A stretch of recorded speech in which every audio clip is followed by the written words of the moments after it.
Ladies and gentlemen, we are deeply honored to welcome our esteemed chief guest, the Honorable Chief Advisor of the Government of Bangladesh, Professor Dr. Muhammad Yunus, whose visionary leadership is driving crucial reforms in various sectors, including the judiciary. Under his leadership, the interim government has undertaken significant measures to reform the judiciary, a commitment further reinforced by the Roadmap for Judicial Reform announced by the Honorable Chief Justice on September 21, 2024. Ladies and gentlemen, now I'd request Mr. Stephen Lilla, UNDP resident representative in Bangladesh, to kindly deliver his speech. Mr. Lilla.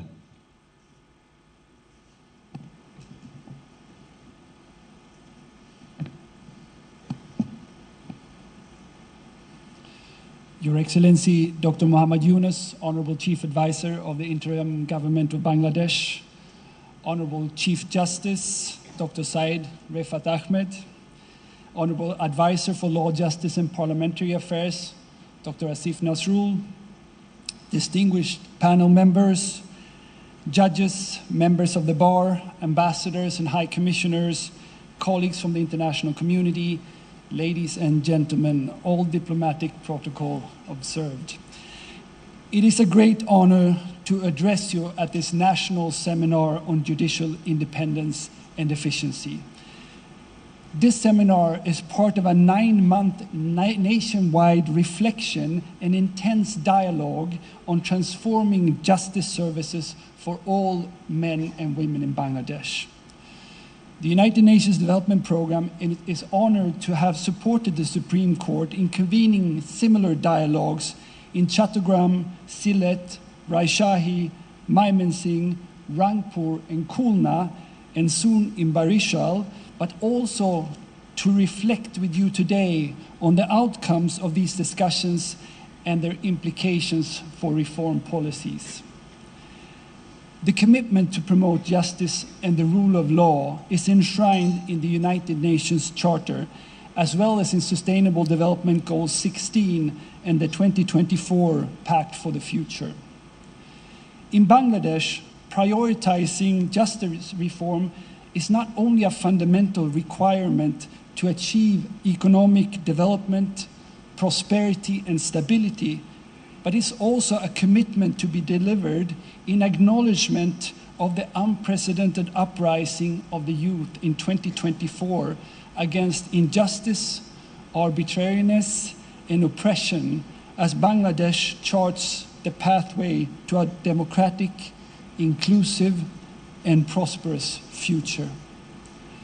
Firmly anchored in the government's reform agenda, the Honorable Chief Justice Judicial Reform Roadmap, launched on the 21st of September 2024, is timely, transformative, and seeks to respond to the call for a fair, efficient, and accessible justice system. It aims to restore public trust in the judiciary. It envisages empowering women and the next generation of judges, and it reorients the justice sector to better respond to the needs, vulnerabilities, and expectations of all people of Bangladesh.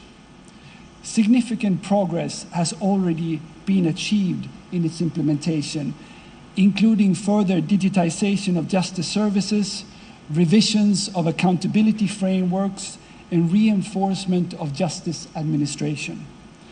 The goals of the roadmap have also inspired recommendations of the Justice Reform Commission, and they are gaining increasing political and international support.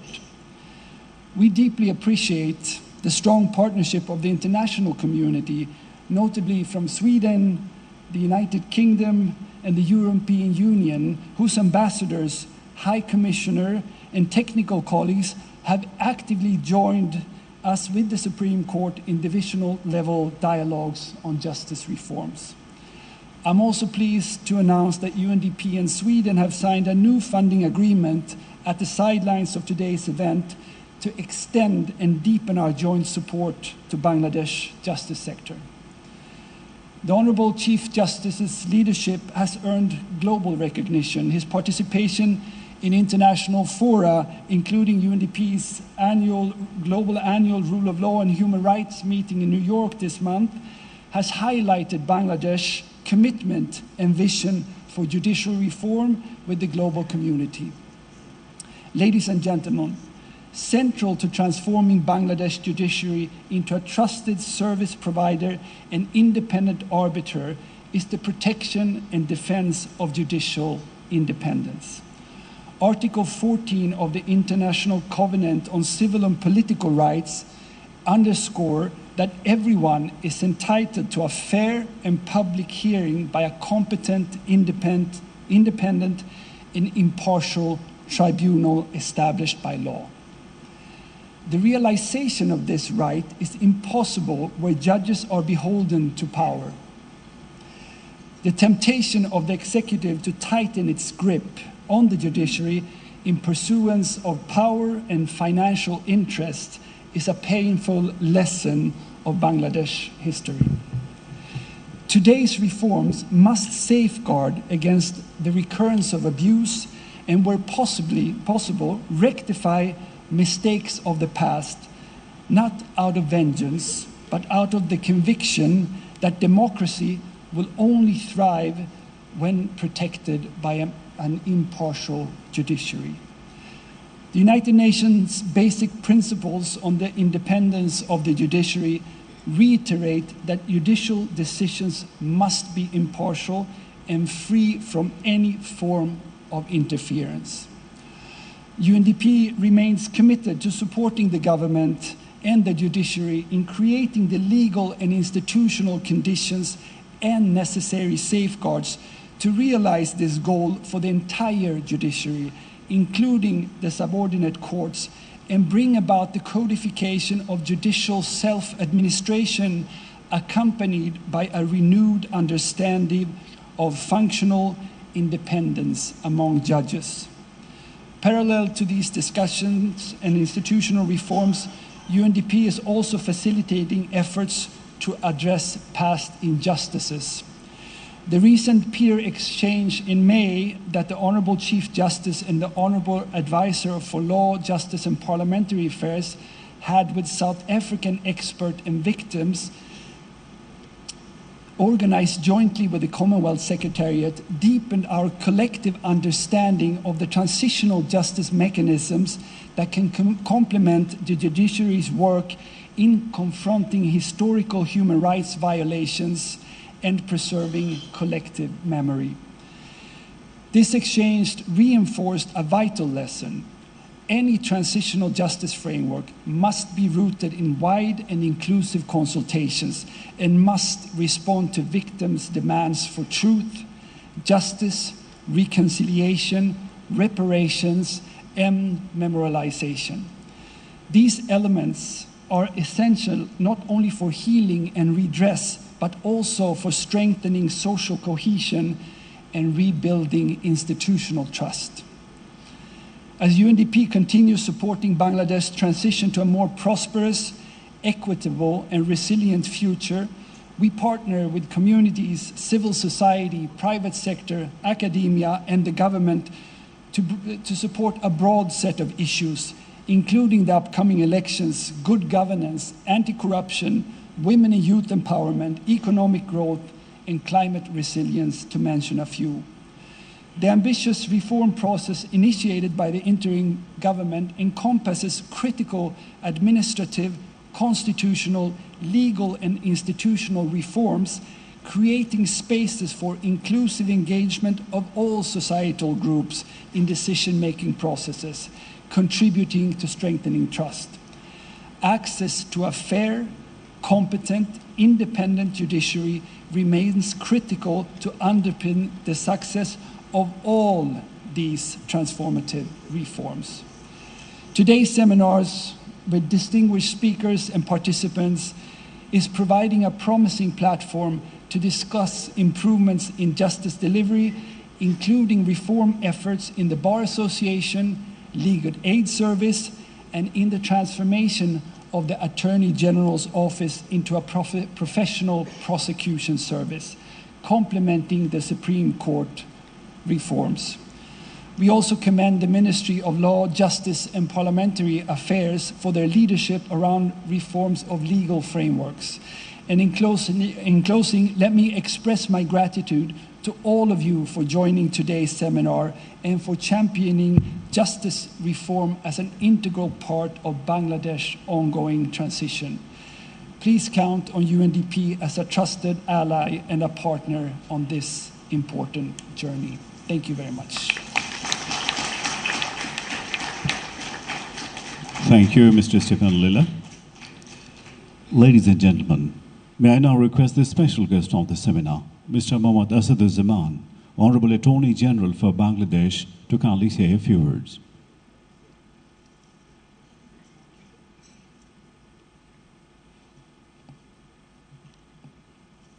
Good afternoon, ladies and gentlemen, Honorable Chair, Honorable Chief Guest, distinguished guests, members of the diplomatic community, judges of both the divisions of the Supreme Court, judges of the subordinate judiciary, my colleagues, journalists, Assalamu alaikum. I would like to give my speech in Bangla. I have given a written speech in English for the members of the diplomatic corps. I hope that the office of the Supreme Court will distribute my written speech. আমাদের মাঝে মাননীয় প্রধান উপদেষ্টা মহোদয় আছেন। আজকে এখানে যারা এসেছেন, ইনক্লুডিং অনারেবল চিফ জাস্টিস সহ জুডিশিয়াল ফ্র্যাটার্নিটিতে যারা আছেন, সবাই এক্সপেক্ট করেন আজকে ওনাদের সাথে গোটা দেশবাসী তাকিয়ে আছেন এখান থেকে বিচার বিভাগের যে রোডম্যাপ নিয়ে বাংলাদেশের মাননীয় প্রধান বিচারপতি টেকনাফ থেকে তেঁতুলিয়া, রূপসা থেকে পাথুরিয়া পর্যন্ত ঘুরে বেড়িয়েছেন, তার বিষয়ে একটি আলোর দিক নির্দেশনা আসবে এবং সেই দিক নির্দেশনার জন্য এখানে সবাই অপেক্ষায় আছে। মাননীয় প্রধান উপদেষ্টা, আমরা এমন একটি সময় এসে এই সম্মেলন করছি যে সময়ে আজকে দুপুরবেলা আমি লাঞ্চ করতে করতে barrister Roknuddin Mahmud, senior advocate, supreme court বারের সাবেক প্রেসিডেন্ট, ওনার সাথে কথা হচ্ছিল। উনি বললেন যে দেশে ক্রিমিনালাইজেশন অফ পলিটিক্স থাকবে, সে দেশে independence and efficiency of the judiciary একসাথে হাঁটানো কতটুকু সম্ভব হবে সেটা ভেবে দেখার ব্যাপার। ক্রিমিনালাইজেশন অফ পলিটিক্সের বৃত্তের বাইরে এসে আপনি বিচার বিভাগ সংস্কারের যে উদ্যোগ নিয়েছেন, সেই উদ্যোগ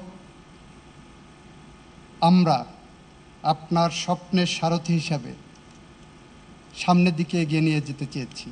এই এগিয়ে নিয়ে যাওয়ার পথে আমরা যে সমস্যা সংকুল পথ অতিক্রম করছি, তার মধ্যে প্রধানতম সমস্যা হলো বিচার বিভাগের জন্য সেপারেট সাফিসিয়েন্ট বাজেট নাই। এখানে ডিস্ট্রিক্ট জাজদের অফিস চালানোর জন্য সাফিসিয়েন্ট পিয়ন নাই, প্রসেস সার্ভার নাই, বিচার বিভাগের কর্মকর্তার জন্য পৃথক কোনো পে স্কেল নাই। এখানে বিচার বিভাগে যারা কর্মরত আছেন তারা পান না, ফিল্ডের কাজ নাই, বাট ওনারা যেটা করেন প্রজাতন্ত্রের অন্যান্য কর্মকর্তাদের সাথে ওনাদেরকে ইকুয়েট করার কোনো সুযোগ আইনে নাই, যেটা আমাদের মাজদার হোসেন কেসে এবং অল ইন্ডিয়ান জাজেস অ্যাসোসিয়েশনের কেসে ডিসাইড করা হয়েছে। বিচার বিভাগে নিয়োজিত কর্মকর্তারা প্রজাতন্ত্র ক্ষমতা প্রয়োগ করেন, যে কারণে তাদের পৃথক পে স্কেল এবং সুযোগ। আমার মনে হয় ইন্ডিপেন্ডেন্স অ্যান্ড এফিসিয়েন্ট জুডিশিয়ারির কার্যকর পদক্ষেপের জন্য একটি পদক্ষেপ হতে পারে বলে আমরা মনে করি। মাননীয় প্রধান বিচারপতি, মাননীয় স্পিকার, মাননীয় প্রধান উপদেষ্টা, আমরা শুধু বিচার বিভাগের কাছে প্রত্যাশা করি, সেই প্রত্যাশার মানদণ্ডের মধ্যে গোটা জাতি আজকে যে প্রত্যাশার জায়গায় আছে, বিচার বিভাগ রাতের বেলা মোমবাতি জেলে গণতন্ত্রকে হত্যা করার জন্য কোনো পদক্ষেপ নেবেন না। এ জাতি প্রত্যাশা করে বিচার বিভাগ বাংলাদেশের মানুষের সব ভোটাধিকারকে কেড়ে নেওয়ার জন্য 13th অ্যামেন্ডমেন্টের মতো কোনো রায় প্রদান করবেন না। এটা আমাদের জাতির প্রত্যাশা। 13th অ্যামেন্ডমেন্টের রায়ের মধ্য দিয়ে যে মুহূর্তে তত্ত্বাবধায়ক সরকার ব্যবস্থা বিলোপ সাধন করা হয়েছে, তারপরের থেকে বিগত 17 বছর ফ্যাসিজমের আওতায় বাংলাদেশের মানুষের মধ্য থেকে গণতন্ত্রাধিকারের কথা বলতে যে 700 মানুষ গুমের শিকার হয়েছেন, 4,500-এর উপরে মানুষ বিনা বিচারে হত্যাকাণ্ডের শিকার হয়েছেন, 60 লক্ষের উপরে মানুষ পলিটিক্যাল পারসিকিউশনের শিকার হয়েছেন। আমরা এমন বিচার বিভাগ চাই না। আপনাদের কাছে আমাদের প্রত্যাশা, আপনারা ন্যায় বিচার করুন। আমরা আশার আলো চাই। আমাদের মাননীয় প্রধান উপদেষ্টার নেতৃত্বে যে সরকার গত 10 মাসে এদেশ শাসন করেছেন, এই 10 মাসে বাংলাদেশের মাটিতে not even a single case of ইনফোর্সড disappearance has been reported. আমরা একটিও গুমের শিকার হতে দেখি নাই। এই 10 মাসে টলারেন্সের জায়গায় নিয়ে যাওয়ার চেষ্টা করেছি। এই 10 মাসে বাংলাদেশের পুলিশ বাহিনী একটিও মিথ্যা গায়েবী মামলা করে কোনো বিরোধী পক্ষকে দমন পীড়নের পথ অবলম্বন করেননি। এই 10 মাসে প্রমাণ হয়েছে, ভিকটিমের পরিবার বা আত্মীয় স্বজন যখন মামলা করছেন, আমরা লক্ষ্য করেছি কিছু কিছু ক্ষেত্রে মিথ্যা মামলা হচ্ছে। সেখানেও বাংলাদেশের ইতিহাসে প্রথমবারের মতো স্বরাষ্ট্র মন্ত্রণালয় থেকে বিজ্ঞাপন দিয়ে বলা হচ্ছে, আমরা মামলা হওয়া মানেই গ্রেপ্তার নয়। এই 10 মাসে দেখবেন একটি মামলায় 100 জন আসামি হলেও যাচাই বাছাই করে 20 জনের বেশি মামলার আসামিকে গ্রেপ্তার করা হয়নি। This is our achievement in human rights sector. আমরা এই প্রেক্ষাপটে দু একটি কামনা প্রত্যাশা বিচার বিভাগের কর্মকর্তাদের কাছে রাখতে চাই। সেটা হলো, আপনারা নতুন জুরিসপ্রুডেন্স তৈরি করুন, জুরিসপ্রুডেন্সের নতুন দিক উন্মোচন করুন। আমরা যখন মামলা করতে যাচ্ছি, জুলাই বিপ্লবে প্রায় 2000 মানুষ প্রাণ দিয়েছে, যাদের অনেকের পোস্টমর্টেম রিপোর্ট করা হয়নি। জুলাই বিপ্লবে প্রায় 30,000 মানুষ পঙ্গু হয়েছে। আপনারা যখন ওল্ড ডক্ট্রিন নিয়ে বিচারে বসবেন, জেনারেলি মার্ডার কেসে পোস্টমর্টেম রিপোর্ট দেখতে চান। আমাদের মাঝ থেকে হারিয়ে গেছে মুগ্ধের লাশ যে ছেলেটি বহন করেছিল। হাসপাতালে যখন মুগ্ধের লাশ নিয়ে যাওয়া হয়, তখন ডাক্তার তার প্রাথমিক চিকিৎসা পর্যন্ত তার নাড়ি ধরে দেখতেও চাননি। মুগ্ধের লাশের পোস্টমর্টেম হয়নি। এরকম শত শত হাজার হাজার মুগ্ধের লাশ জুলাই বিপ্লবে পোস্টমর্টেম হয়নি। করতে যে যদি মুগ্ধের পোস্টমর্টেম খুঁজেন আর যদি না পান, তখন আপনারা যদি বলেন পোস্টমর্টেম নাই সুতরাং আসামি বেনিফিট পাবে, আমাদের নিবেদন থাকবে, আপনারা এই সব ক্ষেত্রে সার্কামস্টেন্সিয়াল এভিডেন্সকে গুরুত্ব দিন। এটা আমাদের নিবেদন। আপনারা বিচার করবেন, নিশ্চয়ই আপনাদের ন্যায় বিচার করতে গেলে আপনাদের বিবেক প্রয়োগ করবেন। সেই বিবেক প্রয়োগের ক্ষেত্রে মুগ্ধের মামলার যখন পোস্টমর্টেম হয়নি, হাজার হাজার জুলাই বিপ্লবীদের যখন পোস্টমর্টেম হয়নি, তখন সেই কারণে তাদেরকে আপনারা ছেড়ে দেবেন কি না সেটা আপনাদের বিবেচ্য বিষয়। তবে এই ক্ষেত্রে আমরা মকিম গাজীর একটি মামলা রেফারেন্স বারবার আমি দেওয়ার চেষ্টা করেছি। মকিম গাজীর মামলায় আমরা বাংলাদেশের ইতিহাসে একটি নতুন বিচারিক দিক নির্দেশনার আলোকবর্তিকা পেয়েছিলাম, যেখানে সাধারণত অতীতে যেটা হতো, অস্ত্র মামলায় পাবলিক সাক্ষীর কোনো মূল্য ছিল না। প্রথমবারের মতো মকিম গাজীর মামলায় বাংলাদেশ সুপ্রিম কোর্ট দিক নির্দেশনা দিলেন, অস্ত্র মামলায় কেন পুলিশ সাক্ষীকে বিশ্বাস করা হবে না, সেইটা প্রমাণের দায়িত্ব হলো আসামি পক্ষের। একইভাবে কেন রেভলিউশনারি বিপ্লবের জুলাই বিপ্লবের ভিকটিমদের কেন পোস্টমর্টেম হয়নি, কেন করা যায়নি, এই দায়িত্ব বর্তাবে আসামি পক্ষের। এটা আমাদের নিবেদন আপনাদের কাছে। আপনারা যারা বিচার বিভাগে আছেন, আমি দুইটি কথা বলেই শেষ করব। ইতিমধ্যেই দেখা যাচ্ছে কয়েকটি বিষয়, পুলিশ বিভাগের যারা ফ্যাসিস্টদের পক্ষে ক্ষমতা টিকিয়ে রাখার জন্য দুর্বৃত্তায়নের সাথে জড়িত হয়েছিল, তাদের অনেকের বিচার হয়েছে, অনেকে বিচারের মুখোমুখি হয়েছেন। প্রশাসনেও একই কাজ হয়েছে। কিন্তু যারা রাতের বেলায় মোমবাতি জেলে বাংলাদেশের গণতন্ত্র হত্যার জন্য, বাংলাদেশের মানুষকে ন্যায় বিচার থেকে বঞ্চিত করার জন্য বাংলাদেশের সমস্ত সাংবিধানিক প্রতিষ্ঠানকে ধ্বংস করেছেন, তাদের কারো কারো ক্ষেত্রে ট্রান্সফার হয়েছে শুধুমাত্র। তারা কেউ এখন পর্যন্ত কোনো ডিসিপ্লিনারি প্রসিডিংয়ের আওতায় এসেছে বলে আমাদের জানা নাই। আমরা মাননীয় আইন উপদেষ্টা এবং মাননীয় প্রধান বিচারপতি মহোদয়কে এই বিষয়ে দৃষ্টি রাখতে বলবো। আমি 3টি মামলার রেফারেন্স দেব, একই বেঞ্চে সুপ্রিম কোর্টের হাইকোর্ট বিভাগ থেকে দিয়েছেন। সুনামগঞ্জের একটি মামলায় এফআইআরে, জুলাই বিপ্লবের মামলা এফআইআরে সুনির্দিষ্ট অভিযোগ আছে। মাননীয় হাইকোর্ট বিভাগের একটি বেঞ্চ উল্লেখ করলেন সুনির্দিষ্ট অভিযোগ না থাকায় তার অ্যান্টিসিপেটরি বেল দেওয়া হলো, ভালো কথা। তারপরে ডিস্ট্রিক্ট জাজকে, সেশন জাজকে লিখে দিলেন সুনির্দিষ্ট অভিযোগ নাই, সেই কারণে তাকে জামিন দিয়েছি, এবং ডিস্ট্রিক্ট জাজকে নির্দেশ দিলেন যে তুমি ওর বেল বিবেচনা করবা উপরের এই ফাইন্ডিংয়ের আলোকে। হয়রাজ আমরা এফআইআরে দেখছি সুনির্দিষ্ট অভিযোগ আছে। ওই একই বেঞ্চ আরেকটি মামলায় অর্ডার করলেন বগুড়ার জেলা জজকে, জামিন দিলেন 8 সপ্তাহ অ্যান্টিসিপেটরি। তারপরে বললেন the anticipatory bail will be given effect from the date of furnishing bail bond. 2 বছর পরে যদি সেই বেল বন্ড সাবমিট করে তাহলে এই 2 বছরের মধ্যে সে ফ্রি হ্যান্ড ঘুরে বেড়াতে পারবেন। একই বেঞ্চ আবার অ্যান্টিসিপেটরি বেল 8 সপ্তাহ 10 সপ্তাহ করে অ্যাডজন করে তারপরে অর্ডার করছেন এই 8-10 সপ্তাহ পরে শুনানি করব, এর মধ্যে তাকে গ্রেপ্তার করা যাবে না, পুলিশ করতে পারবে না। বাংলাদেশের জুডিশিয়ারিতে ফাইন্যান্সিয়াল করাপশন ব্যক্তি টু ব্যক্তি ক্যান্সারের মতো বা ডায়াবেটিস রোগের মতো হয়েছে, কিন্তু ইন্টেলেকচুয়াল করাপশন চলে গেছে অ্যাটমিক বোমার মতো। বাংলাদেশের জুডিশিয়ারিতে যে সমস্ত জজরা ইন্টেলেকচুয়ালি করাপ্টেড, জুডিশিয়ারিকে ধ্বংস করছে, বাংলাদেশের প্রতিষ্ঠানকে ধ্বংস করেছে, সাংবিধানিক প্রতিষ্ঠানকে ধ্বংস করেছে, আমি সুপ্রিম জুডিশিয়াল কাউন্সিলের মাধ্যমে তাদের বিচারের মুখোমুখি করার পক্ষে মত দিচ্ছি অ্যাটর্নি জেনারেল হিসাবে।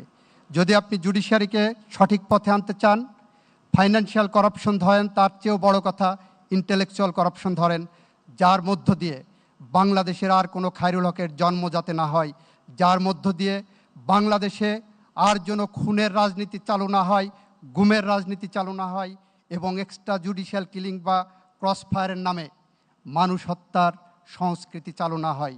যদি এটা আমরা রক্ষা করতে পারি, তাহলে দেখবেন আগামী দিনে মাননীয় প্রধান বিচারপতি আপনি টেকনাফ থেকে তেঁতুলিয়া পর্যন্ত, রূপসা থেকে পাথুরিয়া পর্যন্ত হেঁটে যে স্বপ্নের বাংলাদেশ করছেন, ব্রিটিশ স্টাইলে ব্রিটিশ সরকারের মতো যে জুডিশিয়ারি বা সভ্য দেশের যে জুডিশিয়ারি আপনি প্রতিষ্ঠা করতে চাচ্ছেন, নিশ্চয়ই সেই পথে আমরা হাঁটতে পারবো। এবং সেই পথের সূচনা হিসাবেই ইতিমধ্যেই আজকের সেমিনারে আপনি আমাদের বাংলাদেশি সংস্কৃতির 1:30টার পরে লাঞ্চ হয়, আপনি 12টায় লাঞ্চ চালু করেছেন। আমরা 9টায় ডিনার খাই, আপনি 6:30টায় ডিনার দেবেন। আমরা আশা করি এই শুভ সূচনা, British style, British civilization, British জুডিশিয়ারির যে শুভ সূচনা আপনি করলেন, আমরা আগামী দিনে এরকম একটি বিচার বিভাগ পাবো, যে বিচার বিভাগের মধ্য দিয়ে নোবেল লরেটি প্রফেসর ইউনুসরা যেভাবে বিচারের জন্য দাঁড়ে দাঁড়ে ঘুরেছেন, বাংলাদেশের আর কোনো সূর্য সন্তানকে ওভাবে আর দাঁড়ে দাঁড়ে ঘুরতে না হয়। সবাইকে ধন্যবাদ। আসসালামু আলাইকুম। Thank you, Honorable Attorney General Mohammad Asad-e-Zaman. Ladies and gentlemen, may I now call upon the special guest, Dr. Asif Nazrul, Honorable Advisor, Ministry of Law, Justice and Parliamentary Affairs of the Government of Bangladesh, to kindly deliver his speech.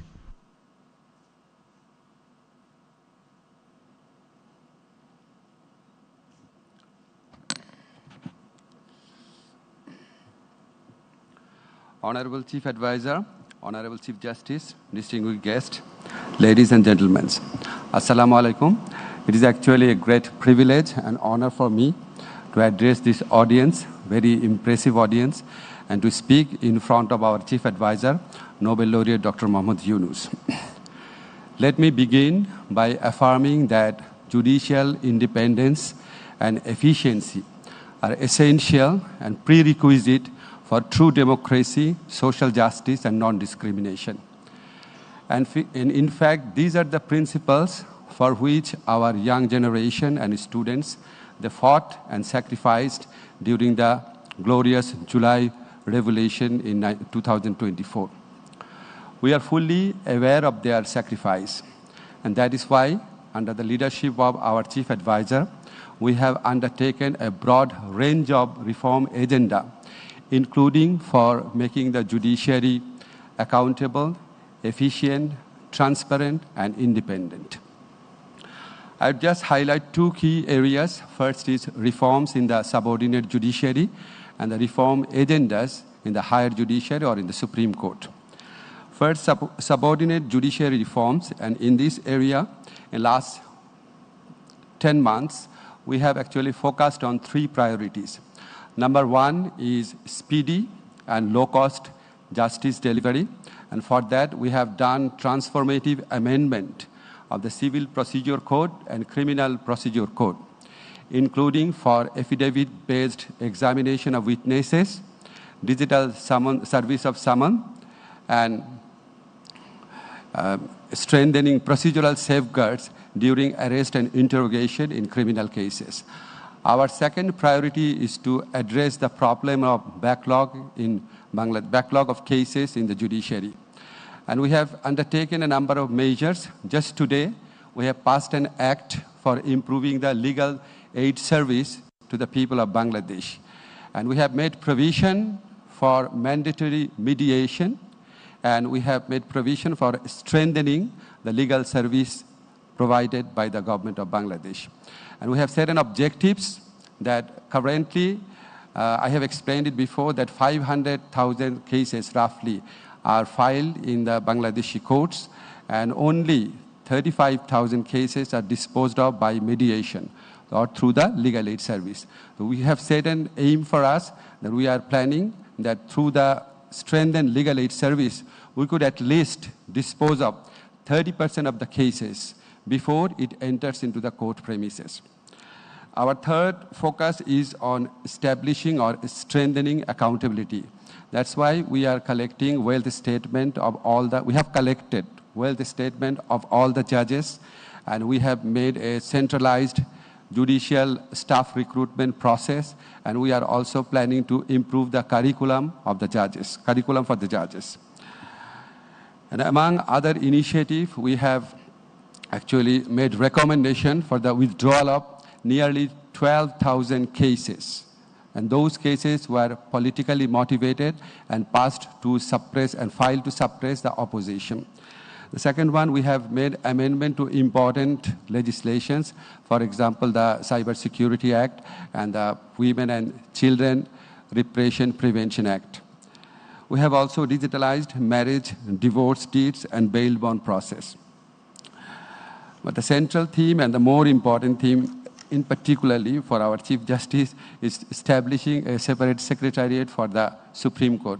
Of course, our government is committed to establishing a separate secretariat for the higher judiciary, and we understand this is actually essential for ensuring that the lower judiciary is free from the interference of the government. This is very much essential. If we can place the higher judiciary in control of the lower judiciary, it is expected that they will be free from political interference. But before that, I think, my personal belief is that before that, we have to first ensure that the higher judiciary itself is immune from political interference. And you all know that in order to achieve that goal, we have already passed a law. And under that law, under the leadership of our Chief Justice, that law is passed.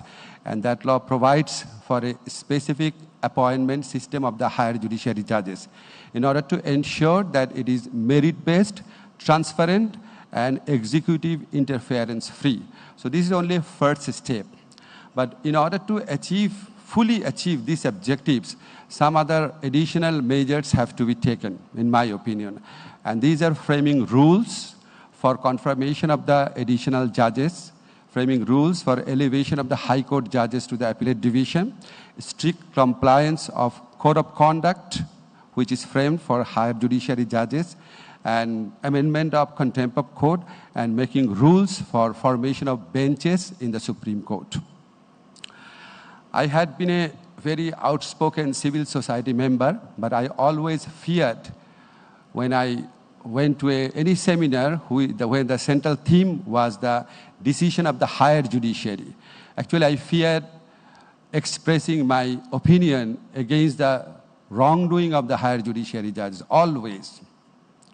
And I personally encountered, some of you are very well aware of that, I personally encountered higher judiciary judges who, instead of safeguarding my fundamental rights, took suo motu action to curb them. And many other free-thinking persons of Bangladesh, they have gone through the similar experiences. We don't want to return those days. That's why we need to establish a judiciary which is independent, but at the same time, we need to establish a judiciary which is accountable, transparent, and responsible. Thank you very much.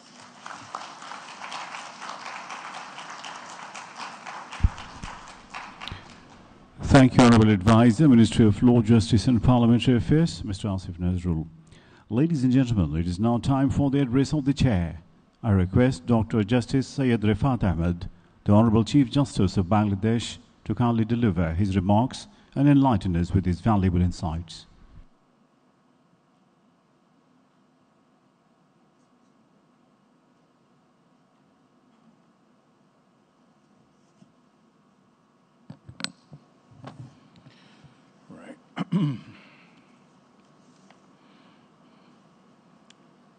Honorable Chief Guest of this national seminar on judicial independence and efficiency, His Excellency Professor Dr. Muhammad Yunus, the Honorable Chief Advisor, the Honorable Law Advisor, Honorable Mr. Justice Muhammad Ashfaqul Islam, the senior most judge of the Appellate Division of the Supreme Court, and indeed Chair of the Supreme Court Special Committee on Judicial Reform, the learned Attorney General for Bangladesh,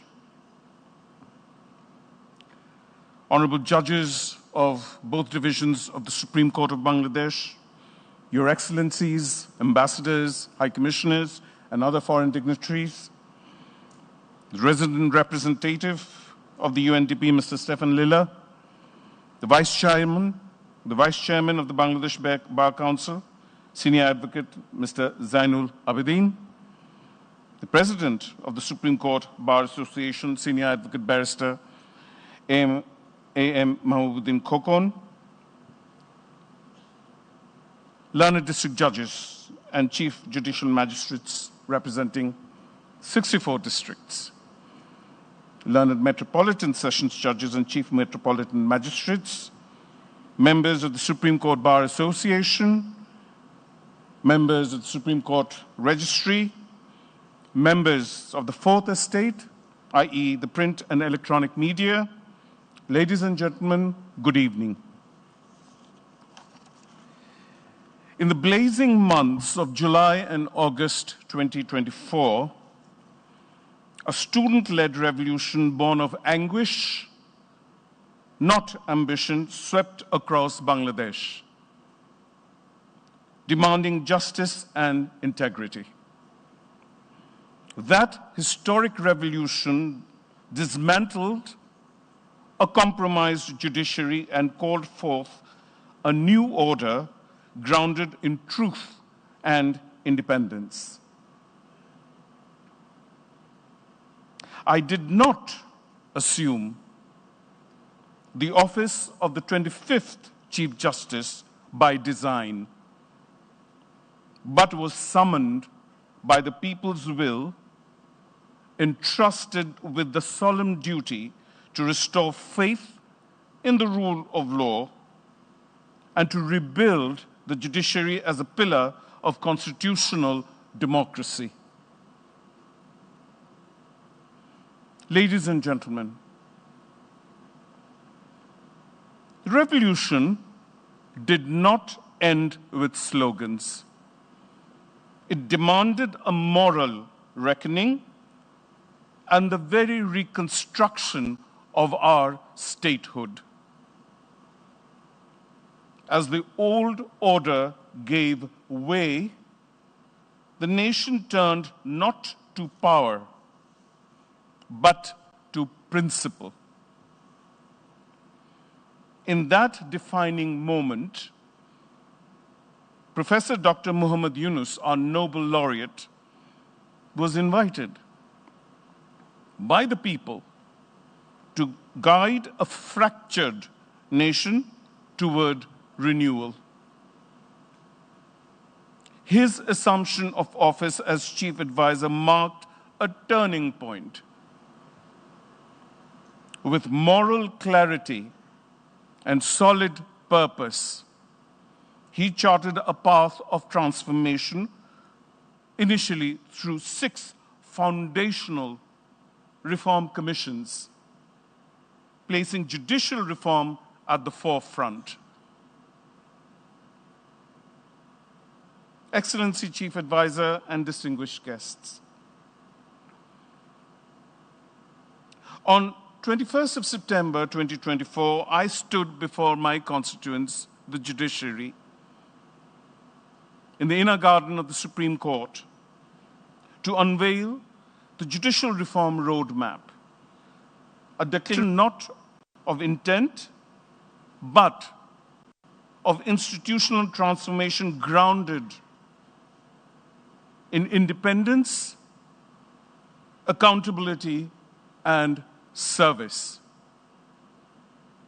Central to this roadmap, to this day, is the creation of a Supreme Court Secretariat. Not only to ensure administrative and financial autonomy, but significantly to adopt in the months and years ahead a holistic approach to institutional policy making.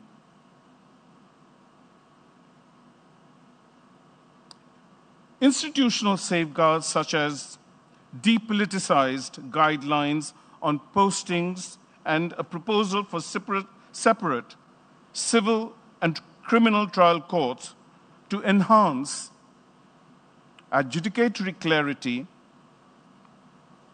along with enhanced allowances, car loans, and security measures for judges, were in tandem introduced, not as privileges, but as protections of judicial integrity. Complementing these structural reforms, I issued 12 directives targeting procedural efficiency and targeting to corruption, including setting up of helplines, a nationwide digital complaint mechanism, and opening all possible avenues within my means to ensure public redress. This endeavor, I am happy to report to you, has caught the imagination of a nation newly born. These initiatives are restoring public trust by dismantling a culture of silence and replacing it with one of service. Distinguished guests, a judiciary cannot claim true independence unless the appointment and accountability of its highest members are structurally shielded from political influence. With the Supreme Judicial Council now restored as the guardian of judicial discipline following the disposal of by my court of the review of the 16th Amendment case, we have also, in addition, taken a forward-looking step by establishing the Supreme Judicial Appointment Council, a collegium ensuring that apex court appointments are guided by merit, transparency, and integrity. This particular proposal regarding the appointment of judges of the Supreme Court, also endorsed, notably, by the Judicial Reform Commission and swiftly operationalized through an ordinance in January 2025 and approved by the interim government under the leadership of the Honorable Chief Advisor, Professor Dr. Muhammad Yunus, has already borne fruit. The two most recent judges elevated to the appellate division were appointed under this process, setting a new standard of legitimacy. A fresh round of appointments is now under consideration even as we speak, reinforcing that judicial elevation shall henceforth be grounded and as enshrined in the Latimer House principles, in public trust and institutional dignity through a publicly declared process. I'm deeply grateful to the Honorable Law Advisor for his instrumental role in this regard, and I firmly believe that the Supreme Judicial Council and the Supreme Judicial Appointment Council now stand as twin pillars of judicial independence, ensuring accountability on one hand and the principled selection of judges on the other. These are incremental steps taken as of October and are considered by my court and by myself as indicative of significant progress made towards that one ultimate objective of setting up an independent secretariat for the Supreme Court.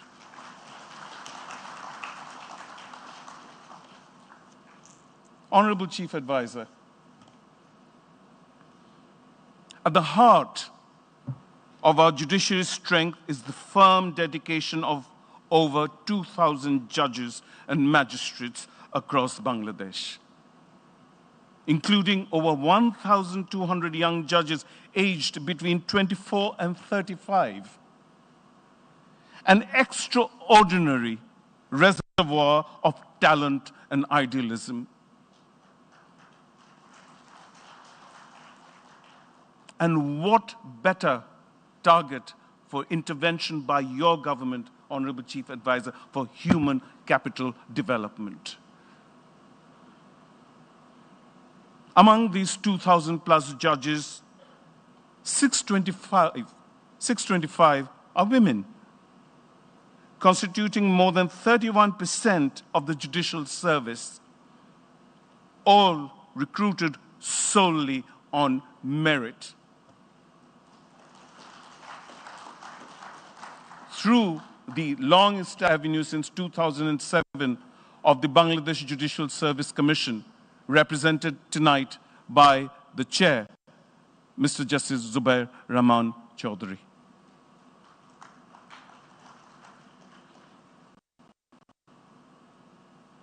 Their presence, the young, the driven, in the subordinate judiciary, Honorable Chief Advisor, is not symbolic, but transformative, bringing empathy, inclusivity, and intellectual rigor to our courts, and reshaping the culture of justice delivery. Despite logistical constraints and limited infrastructure, these judges, especially in 36 districts, where case disposal has surpassed, I have witnessed firsthand in all my travels the last several months, the length and breadth of this beautiful country. Case disposal in these 36 districts, Honorable Chief Advisor, has surpassed new filing in the past 10 months.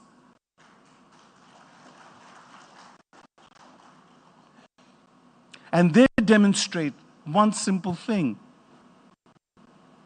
that reform is not and cannot be a distant promise, but is very much a present reality. With over 4.2 million pending cases nationwide, the innovation of these judges, their commitment, their resilience, working into evenings and weekends, stand as compelling proof that the judiciary is not just adapting, it is leading a generational shift driven by merit and purpose. Ladies and gentlemen, no reform of this scale that we have so ambitiously embarked upon can thrive in isolation. It has been sustained by a powerful alignment of national and international partnerships. The UNDP has stood at the forefront in this endeavor, turning vision into reality through wholehearted support, including, if I may add, a transformative study visit to South Africa barely a few weeks ago, co-organized the Commonwealth Secretariat, where we drew inspiration from their model of reconciliation and transitional justice. That journey, needless to say, has deepened our understanding of restorative justice.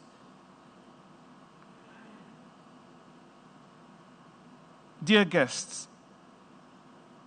as Mr. Stefanilla has already announced, just a couple of hours ago, a memorandum of understanding was signed between Sweden and the UNDP to launch a 24/7 judicial helpline on essential and as an essential step towards citizen access and institutional responsiveness.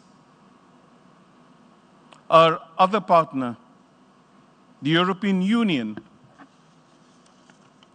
working these many months closely with the UNDP for advancing our digital legal aid services, has also come on board for creating a justice system that is both accessible and technology-driven. To take the spirit across the nation, I have led reform roadshows in all 8 divisions, where judges, magistrates, members of bar associations, and general citizens have actively engaged with the reform agenda.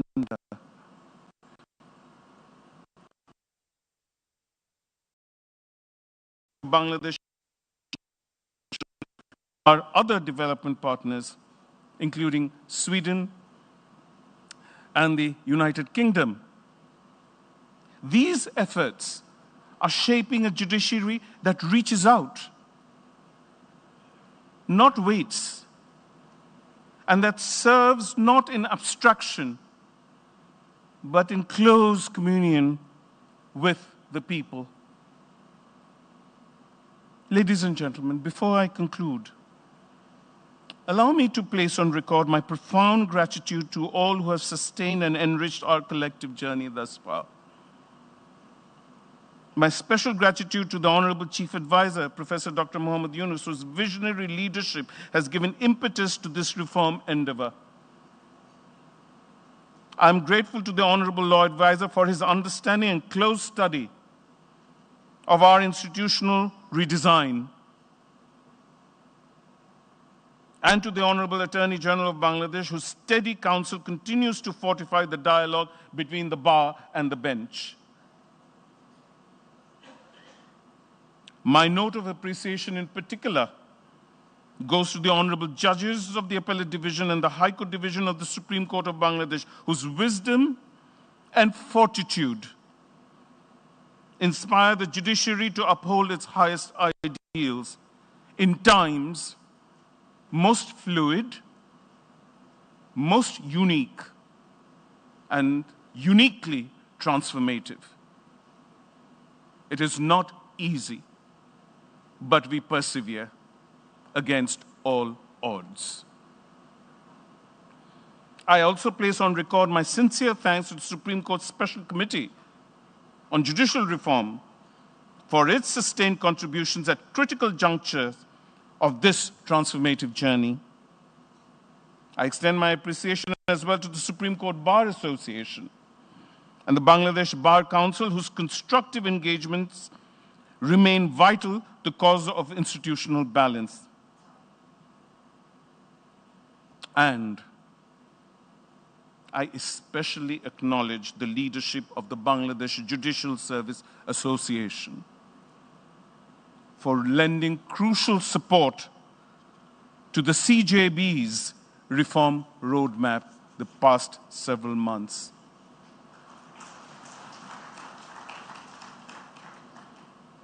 I thank the United Nations Development Programme, our trusted institutional partner and co-host of this national seminar, for their support, and I warmly welcome and thank all members of the Diplomatic Corps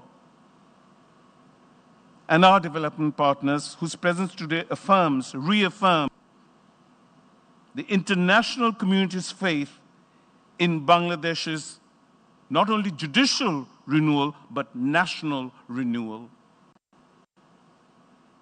Your Excellency, Honorable Chief Advisor, the judiciary over the past nearly 11 months has risen as the proverbial phoenix, confident in its standing and stature as the fully functioning constitutional organ of the state,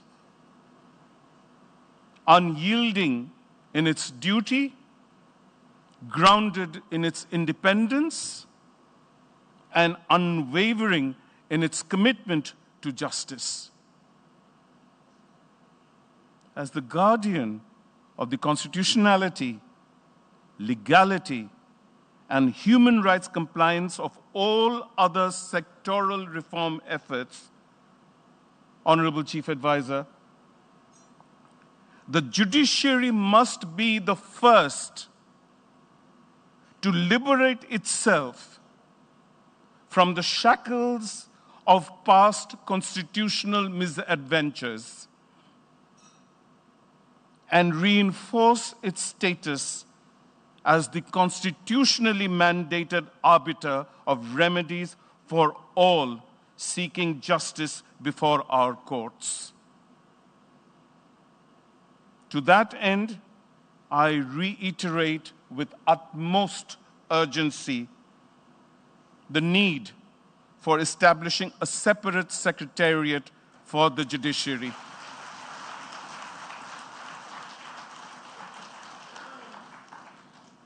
Which is essential not only for administrative autonomy, but for securing the structural foundation upon which all other sectoral reforms must rest.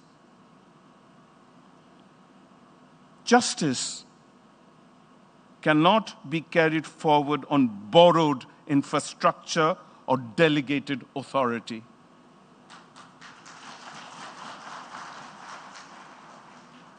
It must stand on its own institutional legs. Together, let us ensure that the judiciary is not merely preserved, but empowered, renewed, and firmly established, if only as a commitment to future generations and for a fiduciary duty undertaken by ourselves under the principle of intergenerational trust. Thank you all.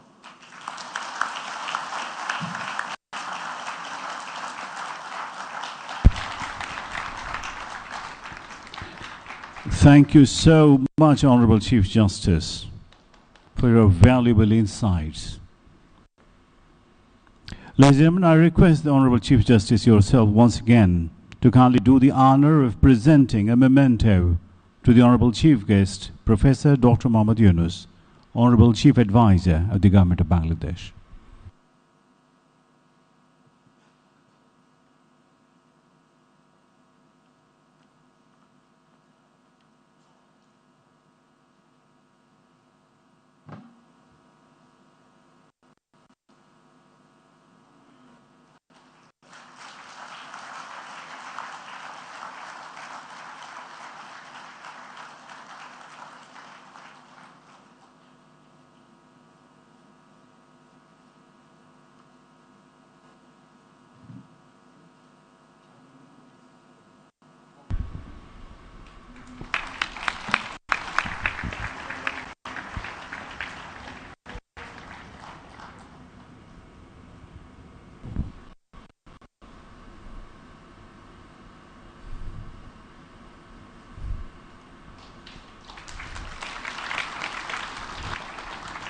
Thank you once again, Honorable Chief Advisor and Honorable Chief Justice.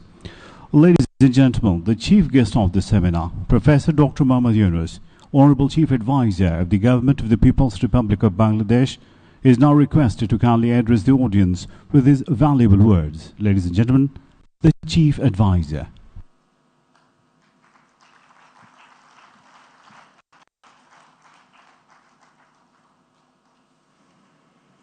Assalamu alaikum. As I was entering the hall and looked around and saw how powerful the gathering is, and then I looked at the sign there, the topic of the seminar, my heart started throbbing. And it didn't stop since then. And it was throbbing as I heard the speeches louder and louder, with expectations. Expectations that we raise on three magic words: judiciary, independence, and efficiency. These three words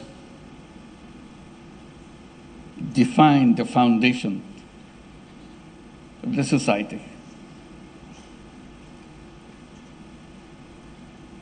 And July uprising gave us the opportunity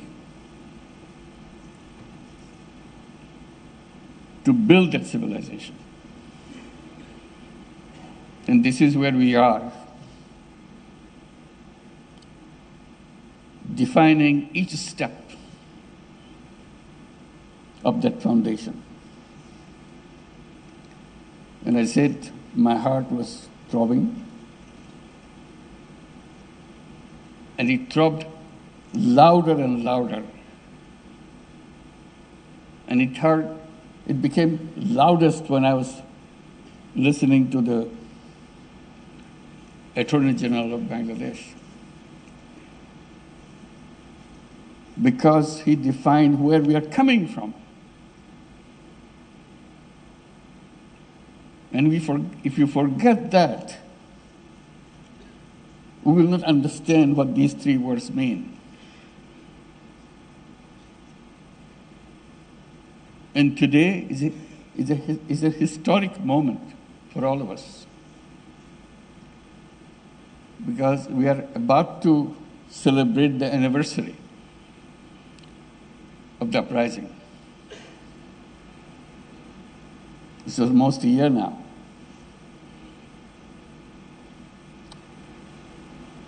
Our young people defined their aspirations with their blood. And it's our job to make their dream come true, the dream of creating new Bangladesh. This is what we are talking about. This is step one. Nothing can work until we go back to these three words and establish them. And everything else is possible if you make this beginning in the right way. And thank you, Honorable Chief Justice, for elaborating every single step of the way, what the needs are, what we must do. So today, on this historic moment, let's pledge that we'll make it true, make it come. Because this opportunity will never come again. We must not let this slip away from us. And the heart that was throbbing will make that happen if you keep it throbbing until we achieve those words, which is given as a theme for the seminar. Honorable Chief Justice of Bangladesh, an honorable guest, honorable ambassadors and high commissioners, I feel very privileged to be here today.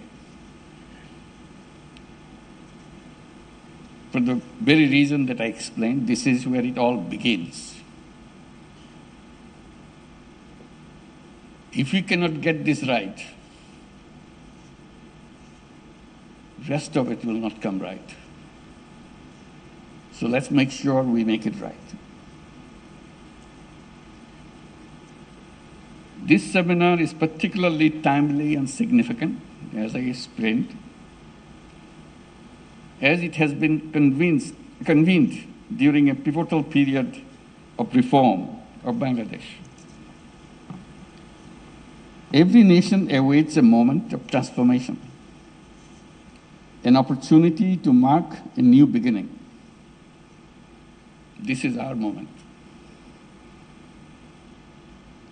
We want to redress the past anarchies, maladministration, despotism, and authoritarianism, and to set the country on a path of good governance and rule of law. Such moments are not engineered. They are the product of organic popular urge to dismantle old establishments and their vestiges. These movements have no single author. Rather, they symbolize our unity. Spontaneous in nature, they appear as a contradicting force, emerging to address injustices that have been inflicted on us in every aspect of our nation's life. These junctures does hold the key to a nation's future. In human history, such opportunities are rare. Indeed, for many nations, they are rather a singular moment. And for us, this moment probably will never come back to us if we miss it. It's not only we miss it, it also gave us the warning that it will never come back. Therefore, these are moments of truth, profound reflections, and united efforts, shaping the fate of the entire nation. A nation's future, consequently, hinges critically on how it navigates these defining moments. Ladies and gentlemen, Bangladeshis are now living in such a critical moment, born from the sacrifices of the thousands of promising, bright, brave young lives. The July Revolution represents our nation's united stand against the injustices ingrained within our social, economic, and political fabric. Indeed, this awakening has come at the tragic cost of thousands of lives, leaving thousands more wounded. Now, we, the living, bear the solemn duty to realize the hopes and aspirations of the martyrdom and the wounded, of the martyred and the wounded. Our debt to them is limitless. We have a long road ahead to fulfill the promises of the July uprising. We bear an ingrained responsibility to honor the sacred memory of those who laid down their lives in July uprising. The sole way to discharge this burden is to ensure justice for the heinous crimes against the humanity committed during the months of July and August of 2024. Today, the nation stands united in its determination to hold the perpetrators accountable. In pursuit of this goal, 2 international crimes tribunals have been established to investigate and prosecute the crimes against humanity that occurred in July-August 2024. These tribunals are functioning with full independence, impartiality, and in compliance with due process. We are duty-bound to the nation to see this process through without delay. And I assure you, I remain fully committed to upholding this solemn responsibility.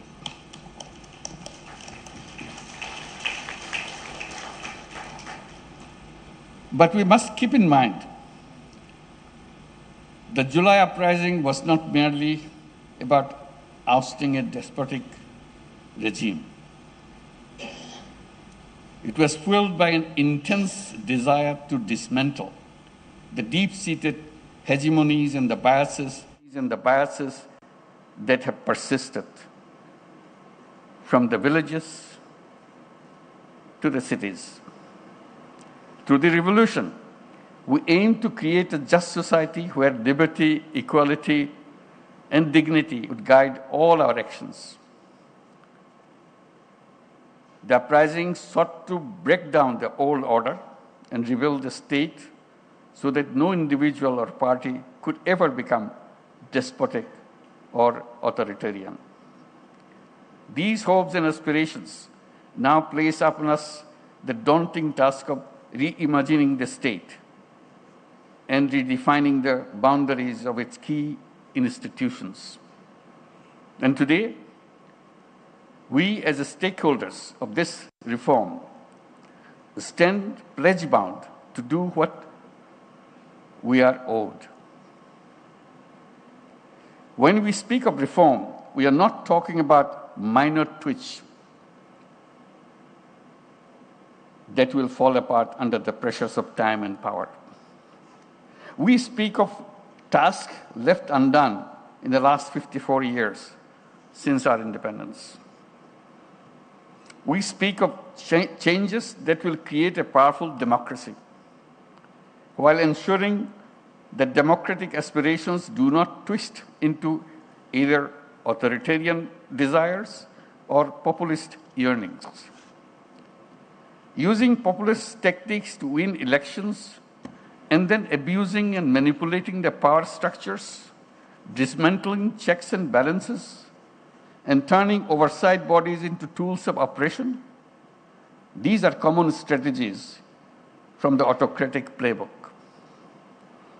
The opportunity for reform endowed on us by the July Revolution presents us with the opportunity to design such mechanisms and power structures that can foil these autocratic maneuverings.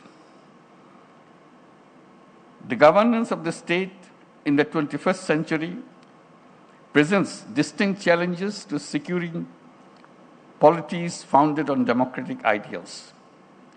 These challenges range from countering rising populism to repelling authoritarianism, illiberalism, and similar threats. Bangladesh has unfortunately experienced all of these challenges at various stages and varying degrees. It is widely argued that there is one institution, namely judiciary, that can play the most significant role in addressing these issues. That's why we are here today, to make sure we build the judiciary to make it happen. As an organ of the state, in line with the theory of separation of powers, the judiciary bears the responsibility to uphold and deliver justice, both broadly and individual cases. In the past years, however, have shown how the integrity of this vital institution has been undermined, to say the least. How the judiciary was co-opted to empower state machinery rather than limit it. How it was used to circumvent checks and balances, and how it was weaponized to clamp down on dissent. All of these have led us to this particular moment today, necessitating reform so that the judiciary can reclaim its independence, efficiency, and a process initiated under the leadership of Honorable Chief Justice of Bangladesh and being undertaken by the Ministry of Law and Justice of the interim government. Distinguished guests, in considering reform initiatives, we must assess the effectiveness and credibility of various institutions and structures in shaping Bangladesh's future. The judiciary is no exception. It is a concerted effort to bring about meaningful change. Judiciary Reform Commission has been formed and it submitted its report grounded in deep research into the country's unique circumstances. The report of Judiciary Reform Commission is complemented by the Honorable Chief Justice's own vision of judiciary, a shared commitment to their common objective.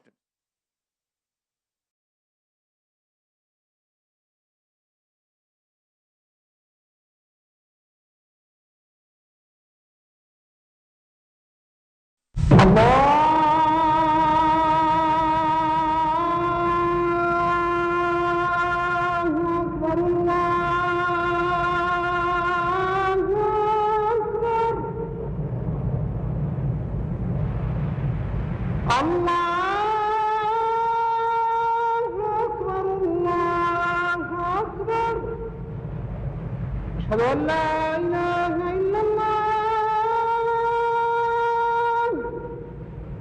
أشهد أن لا إله إلا الله أشهد أن محمدا رسول الله أشهد أن محمدا رسول الله حي على الصلاة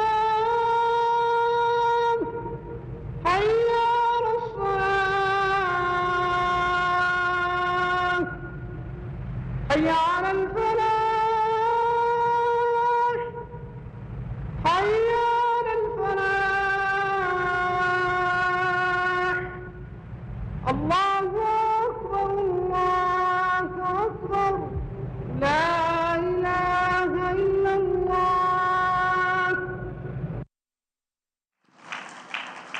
It is also commendable that as part of the reforms, the Supreme Judicial Council has been made fully operational, ensuring judicial accountability and independence. I extend my heartfelt gratitude to the Honorable Chief Justice for leading these reforms. His initiative in visiting every division of Bangladesh to garner support and inculcate consensus has fostered a strong sense of ownership in the process in all judicial officers and other stakeholders. In this demanding work of reforming the judiciary, we have not been alone. I'm very deeply grateful for the generous support provided by the European Union, UK, UNDP, Sweden, and our partners across the international community. If fully implemented, these reforms will mark a new dawn for Bangladesh, fulfilling the aspirations for which so many have sacrificed. Let us not dwell on the past obstacles. Instead, let us move forward, act decisively, and realize the dreams of our martyrs by building a society of equality, dignity, and liberty. Ensuring an independent and efficient judiciary will significantly advance these pursuits. The judiciary's leadership in driving this reform is truly inspiring. We are deeply committed in achieving an efficient and independent judiciary, and we look forward to its effective realization. The fate of these crucial aspirations and initiatives depends entirely on our collective efforts. We must bear in mind that our actions during this significant period will echo through time, and we'll make it happen. Thank you very much.